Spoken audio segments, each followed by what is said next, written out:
नमस्कार। आयुर्वेद में मोटापा केवल शरीर का बढ़ा हुआ आकार नहीं है, बल्कि एक ऐसी स्थिति है जो धीरे धीरे शरीर की शक्ति और संतुलन को खत्म कर देती है। चरक संहिता के सूत्र स्थान अध्याय 21 अष्टोनी निंदितीय अध्याय में अति स्थूल व्यक्ति का वर्णन किया गया है, जहां अत्यधिक मोटापा शरीर के लिए हानिकारक बताया गया है। जब शरीर में मेद यानी चर्बी का अत्यधिक संचय हो जाता है, तब यह केवल वजन नहीं बढ़ाता, बल्कि धीरे धीरे शरीर की ऊर्जा, गति और स्वास्थ्य को अंदर से समाप्त करने लगता है। आज के इस वीडियो में हम जानेंगे कुछ ऐसी सरल घरेलू औषधियां और उनके प्रयोग जो न केवल मोटापे को कम करने में सहायक हैं, बल्कि उसे जड़ से समाप्त करने वाला मार्ग भी दिखाते हैं। तो आइए आयुर्वेद के इस प्राचीन ज्ञान को समझते हैं और अपने शरीर को फिर से संतुलन की ओर ले चलते हैं। और इस पूरी प्रस्तावना में जो एक शब्द सबसे महत्वपूर्ण है ना, वो है संतुलन। देखिए, आधुनिक समय में जब भी हम वजन कम करने की बात सुनते हैं तो अक्सर ऐसा लगता है जैसे लोगों ने अपने ही शरीर के खिलाफ एक युद्ध छेड़ दिया हो। बिल्कुल, क्रैश डाइट करना या खुद को भूखा मारना। एकदम सही। लोग शरीर को थका देते हैं, लेकिन आचार्य चरक का जो दृष्टिकोण है वो इससे बिल्कुल अलग है। वो शरीर से लड़ने की नहीं, बल्कि उसकी आंतरिक सफाई और उसके साथ सहयोग करने की बात करते हैं। ये सहयोग वाली बात बहुत गहरी है, क्योंकि शायद यही कारण है कि लोग कुछ समय के लिए वजन कम तो कर लेते हैं, लेकिन जैसे ही वो डाइट या वो जो भी युद्ध चल रहा था वो खत्म होता है, शरीर वापस उसी भारीपन की स्थिति में आ जाता है। तो अगर हम आयुर्वेद के इस सहयोग वाले मार्ग पर चलना चाहें तो शरीर के भीतर इस अत्यधिक चर्बी या मेद को हटाने की शुरुआत आखिर होती कैसे है? मतलब मान लीजिए कोई व्यक्ति आज अपनी सुबह की शुरुआत करना चाहता है, तो उसका सबसे पहला कदम क्या होना चाहिए? शुरुआत हमेशा भीतर जमी हुई अशुद्धियों को ढीला करने से होती है। आचार्य चरक ने बहुत ही स्पष्ट रूप से एक सिद्धांत दिया है। उनका कहना है कि स्थूल यानी भारी शरीर वाले व्यक्तियों के लिए मधु, जिसे हम शहद कहते हैं, और जल का मिश्रण सबसे ज्यादा हितकारी है। अच्छा, एक मिनट रुकिए। सुबह उठकर गर्म पानी और शहद पीना तो मतलब शायद दुनिया का सबसे प्रचलित नुस्खा है। जी, मैंने देखा है कि हर दूसरा व्यक्ति जो वजन कम करना चाहता है वो उबलते हुए पानी में शहद मिलाकर पी रहा होता है। तो क्या लोग इसे सही तरीके से कर रहे हैं, और सिर्फ शहद और पानी शरीर के अंदर जाकर ऐसा क्या करते हैं कि चर्बी कम होने लगे? देखिए, ये कोई जादू नहीं है, ये विशुद्ध विज्ञान है। आयुर्वेद में शहद के लिए एक शब्द का प्रयोग हुआ है, लेखन। लेखन? हाँ। जब हम आयुर्वेद के नजरिए से मोटापे को देखते हैं तो वो केवल वजन नहीं है, वो मेद है। और ये मेद स्वभाव से बहुत चिपचिपा और भारी होता है, कफ से भरा हुआ। ये शरीर की नलिकाओं में ऐसे चिपक जाता है जैसे मान लीजिए किसी पाइप में बरसों पुरानी चिकनाई जम गई हो। अब इस चिपचिपी चर्बी को बाहर निकालने के लिए हमें एक ऐसे द्रव्य की आवश्यकता होती है जो स्वभाव से रूक्ष हो। रूक्ष यानी जिसमें सूखापन हो। अच्छा। तो शहद में ये रूक्ष और लेखन यानी खुरचने वाले दोनों गुण होते हैं। अगर हम इसे एक उदाहरण से समझें, जैसे किसी बर्तन पर बहुत ही जिद्दी चिकनाई जम गई हो, अगर हम उस पर सिर्फ सादा पानी डालें तो शायद कुछ नहीं होगा। बिल्कुल नहीं होगा। लेकिन अगर हम एक खुरदरा स्पंज लें और उसे धीरे धीरे रगड़ें तो वो चिकनाई उखड़ने लगती है। तो क्या शहद शरीर के भीतर उसी खुरदरे स्पंज का काम कर रहा है? मैं बिल्कुल यही समझाना चाह रही थी। ये बहुत ही सटीक उदाहरण है।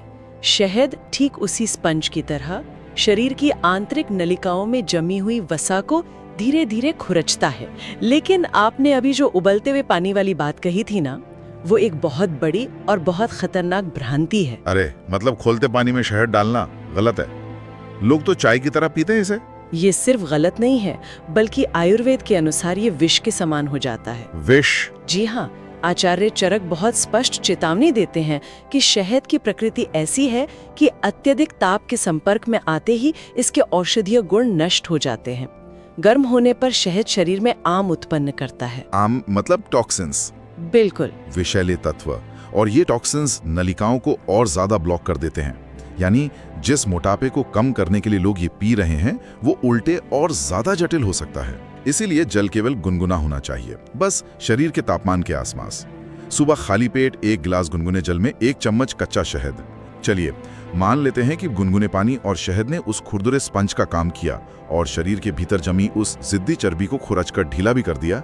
लेकिन अब एक तार्किक सवाल उठता है, वो खुरची हुई चर्बी जाएगी कहाँ? मतलब अगर शरीर की नालियां या पाइपलाइन पहले से ही बंद हैं, तो वो तो शरीर में ही घूमती रहेगी ना? आप बिल्कुल सही दिशा में सोच रहे हैं, और इसीलिए आयुर्वेद कभी भी किसी एक उपाय पर निर्भर नहीं रहता। अच्छा। जब चर्बी अपनी जगह से हट गई है, तो शरीर के सूक्ष्म मार्गों का खुला होना बहुत जरूरी है, जिन्हें आयुर्वेद में स्रोत कहा जाता है। स्रोत? हाँ, जब शरीर के ये स्रोत अवरुद्ध होते हैं, तो शरीर का पूरा ड्रेनेज सिस्टम एक तरह से काम करना बंद कर देता है। और इन बंद मार्गों को खोलने के लिए आचार्य चरक ने सबसे प्रभावशाली मेदोहर औषधि बताई है, त्रिफला। यहाँ मुझे थोड़ा सा संदेह है। कैसा संदेह? देखिए, त्रिफला को लेकर समाज में एक बहुत ही पक्की धारणा बनी हुई है। हमारे घरों में त्रिफला चूर्ण को सिर्फ तब याद किया जाता है जब किसी को कब्ज की शिकायत हो। ये सच है। तो ये तो पेट साफ करने वाला चूर्ण माना जाता है। एक कब्ज दूर करने वाली औषधि अचानक से मेदोहर कैसे बन जाती है? मतलब चर्बी को नष्ट करने वाली औषधि? ये भ्रम अक्सर होता है लोगों को, लेकिन त्रिफला केवल मल निष्कासन की औषधि नहीं है। अच्छा। त्रिफला 3 फलों का संयोग है, आंवला, बिभीत की और हरीत की। ये शरीर के तीनों दोषों, वात, पित्त और कफ को एक साथ संतुलित करता है। देखिए, जब मोटापा बढ़ता है तो वो केवल पेट में नहीं बढ़ता, वो शरीर की हर एक कोशिका तक जाने वाले रास्तों को ब्लॉक कर देता है। त्रिफला की विशेषता ये है कि ये जठरांत्र मार्ग से लेकर सूक्ष्म रक्त वाहिकाओं तक की गहरी सफाई करता है। तो मतलब ये सिर्फ पेट तक सीमित नहीं है? बिल्कुल नहीं, ये पाचन को सुदृढ़ करके शरीर के उन सभी बंद रास्तों को खोलता है, ताकि जो मेद शहद ने खुरचा है वो मलमूत्र और पसीने के माध्यम से सुरक्षित रूप से बाहर निकल सके। वाह, मतलब ये केवल सतह की सफाई नहीं है, पूरे सिस्टम की गहरी मरम्मत है। तो इस गहरी सफाई के लिए त्रिफला को लेना कैसे चाहिए? क्या इसका समय भी इसके असर को बदलता है? जी, समय का बहुत महत्व है। त्रिफला के 2 बहुत ही प्रभावी तरीके हैं। पहला तरीका है रात में सोने से ठीक पहले 1 चम्मच त्रिफला चूर्ण को गुनगुने जल के साथ लेना। रात को? हाँ, ये रात भर शरीर में सफाई का कार्य करता है। लेकिन मोटापे के लिए जो विशेष रूप से अनुशंसित है वो है सुबह का प्रयोग। सुबह खाली पेट? हाँ, सुबह 1 चम्मच त्रिफला और 1 चम्मच शहद को गुनगुने जल के साथ लेना। इसमें भी शहद मिलाना है? बिल्कुल। जब त्रिफला को शहद के साथ मिलाया जाता है तो शहद के उसी लेखन गुण के कारण त्रिफला का चर्बी कम करने वाला प्रभाव कई गुना अधिक बढ़ जाता है। अरे वाह! हाँ, दोनों मिलकर एक बेहतरीन कॉम्बिनेशन बनाते हैं। ये तो एक पूरी क्रमिक प्रक्रिया बनती जा रही है। पहले शहद ने चर्बी को ढीला किया, फिर त्रिफला ने रास्ते खोलकर उसे बाहर निकालने का प्रबंध कर दिया। जी। लेकिन मैं सोच रहा था, एक स्थिति ऐसी भी होती है जब व्यक्ति का मेटाबॉलिज्म इतना सुस्त हो चुका होता है कि शरीर कुछ भी पचाने को तैयार ही नहीं होता। बहुत आम बात है आजकल। ऐसा लगता है जैसे शरीर के भीतर की भट्टी बुझ चुकी है। उस जमे हुए जिद्दी फैट को पिघलाने के लिए जो आग चाहिए वो कहां से आएगी? इसी आग को आयुर्वेद में जठराग्नि कहते हैं। जठराग्नि? आचार्य चरक के अनुसार हमारे भीतर की यह अग्नि ही हमारे स्वास्थ्य का मुख्य केंद्र है। यही अग्नि हमारे भोजन को पचाती है और शरीर को ऊर्जा देती है। पर जब जीवन शैली की गलतियों के कारण ये अग्नि मंद पड़ जाती है तो भोजन पचने के बजाय सड़ने लगता है और वही फिर चर्बी बन जाता है। बिल्कुल, वो मेद के रूप में जमा होने लगता है। इस मंद पड़ी आग को फिर से दहकाने के लिए आयुर्वेद त्रिकुटु का विधान बताता है। त्रिकुटु? जहाँ तक मैं जानता हूँ उसमें सौंठ, काली मिर्च और पिपली होती है ना? एकदम सही। लेकिन ये तीनों तो बहुत ही तीखे मसाले हैं। क्या इनका उद्देश्य शरीर के भीतर जाकर सचमुच की कोई भट्टी चालू करना है? मेरा मतलब है, अगर ये इतने तीखे हैं तो क्या इससे पेट में जलन या एसिडिटी नहीं होगी? ये बहुत ही स्वाभाविक सा डर है। हाँ, मतलब ये तो किसी कमजोर इंजन में सीधे रॉकेट फ्यूल डालने जैसा लग रहा है। रॉकेट फ्यूल, ये तुलना काफी दिलचस्प है। देखिए, त्रिकुटु अपने स्वभाव से अत्यंत उष्ण यानी गर्म और तीक्ष्ण गुण वाला होता है। लेकिन इसका उद्देश्य पेट को जलाना नहीं है। इसका काम उस ठंडी और सुस्त पड़ चुकी पाचन प्रणाली को एक शॉक देकर जगाना है। अच्छा। जब जठराग्नि मंद होती है तो शरीर अक्सर एक झूठी भूख पैदा करता है। झूठी भूख? हाँ, आपने देखा होगा कुछ लोगों को भारी भोजन करने के बाद भी भारीपन और आलस्य महसूस होता है और थोड़ी देर बाद ही फिर से कुछ खाने की इच्छा होने लगती है। हाँ, ऐसा तो बहुत लोगों के साथ होता है। पेट भरा है लेकिन फिर भी कुछ ना कुछ चबाने की तलब उठ रही है। बस इसी तलब को, इसी झूठी भूख को त्रिकुटु तोड़ता है। क्या बात है। ये सीधे जाकर मेद के पाचन को सक्रिय कर देता है, जिससे शरीर की सोई हुई चर्बी जलाने की क्षमता पूरी तरह से जाग जाती है। और जो जलन वाली बात मैंने पूछी थी, हाँ, जहाँ तक जलन की बात है, इसका प्रयोग बहुत ही सावधानी और कम मात्रा में करना होता है। कितनी मात्रा? बस एक चुटकी सोंठ, 1 चुटकी काली मिर्च और 1 चुटकी पिपली का चूर्ण लें। इसे भोजन करने से लगभग 15 से 20 मिनट पहले थोड़े से शहद के साथ चाटना चाहिए। भोजन से पहले? जी, यह भोजन को पचाने के लिए आपकी अग्नि को पहले से तैयार कर देता है। बस एक सावधानी है कि जिन लोगों को पहले से पित्त या एसिडिटी की बहुत ज्यादा समस्या है, वे इसे सावधानी से लें, लेकिन कफ और मेद वालों के लिए तो ये वरदान है। ये सच में बहुत तार्किक लग रहा है। तो अब तक हमने जो भी बात की, शहद, त्रिफला, त्रिकटु, ये सब वो औषधियां हैं जिन्हें हमें अपने रूटीन में अलग से शामिल करना है। जी, लेकिन अंततः व्यक्ति को कुछ ठोस आहार तो खाना ही पड़ेगा ना। हमारे समाज में भोजन का मतलब ही अन्न होता है। हाँ। और अन्न में सबसे ज्यादा दबदबा है गेहूं का। बिल्कुल। तो क्या हमारे इस रोजमर्रा के भोजन में भी कोई ऐसा बदलाव है जो इस चर्बी काटने की प्रक्रिया में हमारी मदद कर सके? हाँ, बिल्कुल है। और आचार्य चरक ने इस पर बहुत गहराई से विचार भी किया है। मोटापे के संदर्भ में उन्होंने जिस अन्न को सर्वश्रेष्ठ बताया है, वो गेहूं नहीं है। अच्छा। वो है यव, यानी जौ। लेकिन गेहूं और जौ देखने में तो लगभग एक जैसे ही अनाज लगते हैं। लोग सदियों से गेहूं खाते आ रहे हैं। गेहूं और जौ में ऐसा क्या मौलिक अंतर है जो जौ को मोटापे का इतना बड़ा दुश्मन बना देता है? इसे ऐसे समझते हैं, आयुर्वेद में किसी भी द्रव्य का प्रभाव उसके गुणों से तय होता है। आपने कभी गेहूं के आटे को गूंथते हुए देखा है? हाँ, उसमें काफी खिंचाव होता है। बिल्कुल। उसमें कितनी लिसलिसाहट, कितना चिपचिपापन होता है। आयुर्वेद के अनुसार गेहूं स्वभाव से पचने में भारी, चिकना और कफ तथा मेद को बढ़ाने वाला होता है। अच्छा, तो गेहूं भारी है? जी। दूसरी ओर जब हम जौ की बात करते हैं तो जौ रूक्ष यानी सूखा और पचने में हल्का होता है। और जौ की सबसे बड़ी खूबी यह है कि इसमें भी वही लेखन गुण होता है जिसकी बात हमने शहद के समय की थी। अरे, इसका मतलब है कि जौ शरीर के अंदर जाके पोषण तो देता ही है, लेकिन साथ ही साथ अपनी रूक्षता के कारण शरीर में पहले से जमा कफ और चर्बी को खुरसता भी रहता है। एकदम सही पकड़े हैं आप। ये तो ऐसा हुआ कि आप खाना भी खा रहे हैं और वो खाना ही शरीर के अंदर खुद झाड़ू लगाने का काम कर रहा है। ठीक यही प्रक्रिया होती है। जौ पचने के बाद मल की मात्रा बढ़ाता है और शरीर से गंदगी को तेजी से बाहर धकेलता है। तो इसे खाने का तरीका क्या होना चाहिए? इसे अपने दिनचर्या में शामिल करना कोई बहुत जटिल काम नहीं है। जैसे गेहूं की रोटी के स्थान पर जौ की रोटी खाई जा सकती है। सुबह के समय जौ का दलिया खाया जा सकता है, या फिर रात के समय जब पाचन थोड़ा धीमा होता है ना, तब जौ का सूप बनाकर पिया जा सकता है। ये बहुत ही व्यवहारिक बदलाव है। बिल्कुल। ये सुनने में एक बहुत ही मामूली सा आहार परिवर्तन लगता है, लेकिन जब इसे लगातार कई महीनों तक किया जाता है तो शरीर के आकार और ऊर्जा के स्तर पर ऐसे स्थायी परिणाम मिलते हैं जो कोई भी फैंसी डाइट नहीं दे सकती। सच में कभी कभी सबसे बड़े बदलाव सबसे छोटी आदतों में ही छिपे होते हैं।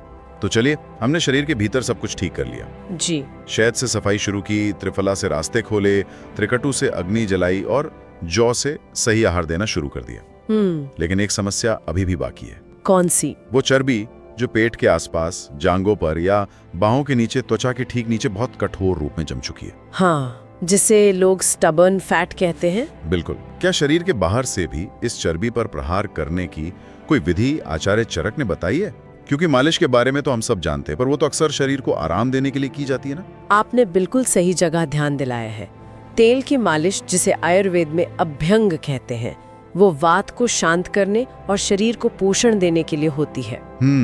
लेकिन मोटापे के लिए आचार्य चरक ने बिल्कुल विपरीत प्रक्रिया का वर्णन किया है। विपरीत? हाँ, इसे उद्वर्तन कहा जाता है। ये इन सभी उपायों में शायद सबसे कम जाना जाने वाला लेकिन सबसे शक्तिशाली बाह्य उपाय है। उद्वर्तन? इसमें ऐसा क्या अलग होता है? क्या इसमें किसी खास तरह के तेल का इस्तेमाल होता है जो बाहर से चर्बी पिघला दे? बात दरअसल ये है कि इसमें तेल का इस्तेमाल होता ही नहीं है। बिना तेल के मालिश? जी, उद्वर्तन में रुक्ष यानी सूखे औषधीय चूर्णों का प्रयोग किया जाता है। अच्छा। और सबसे बड़ी बात, ये मालिश बालों की दिशा में नहीं बल्कि उल्टी दिशा में की जाती है, यानी नीचे से ऊपर की ओर, घर्षण करते हुए रगड़ना। ये तो बड़ा अटपटा लग रहा है सुनने में। सूखी चीजों से, और वो भी बालों की उल्टी दिशा में रगड़ना, ये तो त्वचा के लिए थोड़ा असुविधाजनक नहीं होगा? इसका विज्ञान क्या है? ये तो सोए हुए सिस्टम को बाहर से झकझोरने जैसा लग रहा है। ये बिल्कुल वैसा ही है। देखिए, जब शरीर में बहुत अधिक मेद जमा हो जाता है तो त्वचा के नीचे चर्बी की एक बहुत ही सख्त परत बन जाती है, जिसे हिलाना मुश्किल होता है। हाँ, वो जो कठोर हिस्सा होता है। बिल्कुल। तो जब हम सूखे औषधीय द्रव्यों से उल्टी दिशा में तेज घर्षण करते हैं तो उस रगड़ से एक ऊष्मा यानी गर्मी पैदा होती है। यह गर्मी उस त्वचा के नीचे जमी कठोर चर्बी को झकझोरकर सक्रिय करती है और उसे द्रवित करने का काम करती है। मतलब पिघलाने का काम करती है। हाँ, और यह सिर्फ चर्बी नहीं पिघलाती, बल्कि नाड़ियों में रक्त संचार को इतनी तेजी से बढ़ाती है कि त्वचा के आसपास जमा सारा कफ और टॉक्सिन्स वहां से हटने लगते हैं। ये तो शरीर की बाहरी सतह के लिए एक प्रकार की स्क्रबिंग प्रक्रिया ही हो गई। बिल्कुल।